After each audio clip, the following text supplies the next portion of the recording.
లేదంటుంటే BRS party అని 6 నెలల్లోనే రేవంత్ సర్కార్ను పడగొడతామన్నటువంటి చేసినటువంటి మేకపోతు గాంభీరపు మాటలకు కాంగ్రెస్ పార్టీ ఈరోజు జాయినీస్ని ఎంకరేజ్ చేస్తుంది అన్నటువంటిది. గతంలో రేవంత్ రెడ్డి పార్టీ ఫిరాయింపులను ఎంకరేజ్ చేయొద్దు అన్నటువంటి మాట చెప్పిండు శ్రేణులకు అన్నటువంటి మాట అయితే ఇదే పత్రికలు అయితే రాసినాయి.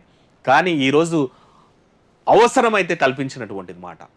గెలిచిన 2వ రోజు నుంచే, గెలిచిన 2-3 రోజుల నుంచే, వారం రోజుల నుంచే చెప్తున్నారు 6 నెలల్లో రేవంత్ సర్కార్ను పడగొడతాము, కాంగ్రెస్ గవర్నమెంట్స్ను పడగొడతాము అన్నటువంటి గంభీరమైనటువంటి మాటలు మాట్లాడడం వల్ల.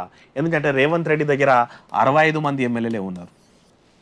65 మంది ఎమ్మెల్యేలే ఉన్నారు కాబట్టి వాళ్ళ నిజంగా మోదీకి పైన గట్టిగా సీట్లు వస్తే ఇక్కడ బీజేపీ బీఆర్ఎస్ కలిపి ఏదైనా చేస్తుందేమో అన్న భయం అయితే క్రియేట్ చేసిందే. కానీ పార్లమెంట్ ఎన్నికల తర్వాత మోదీ అనుకున్న సీట్లు రాకపోవడం వల్ల రేవంత్ సర్కార్ అయితే సేఫ్ అయిందని అయితే గాలైతే పిలుచుకున్నటువంటి పరిస్థితులు ఉండే.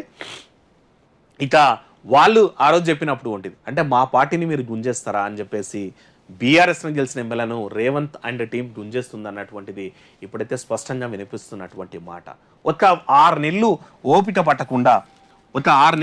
పట్టకుండా డే 1 నుంచే అయిపోయింది ఆ పార్టీ అయిపోయిందని చెప్పేసి గుంజినటువంటి నేపథ్యం, మాట్లాడినటువంటి నేపథ్యం, రేవంత్ సర్కార్ కూలిపోతుంది అన్నటువంటి లేపినటువంటి గాలి వార్తలు అనేటువంటిది వీళ్ళ పార్టీకి వీళ్ళ మెడకే చుట్టుకున్నాయి. ఆ నేపథ్యంలోనే ఇప్పుడు 33 మంది ఎమ్మెల్యేలకు పడిపోయింది. ఇక త్వరలోనే మిగిలిన కూడా ఆ బీఆర్ఎస్ ఎల్పీని కూడా విలీనం చేసుకునే దిశగా కాంగ్రెస్ పార్టీ ముందు పోతుంది అన్నటువంటిది వార్తలు.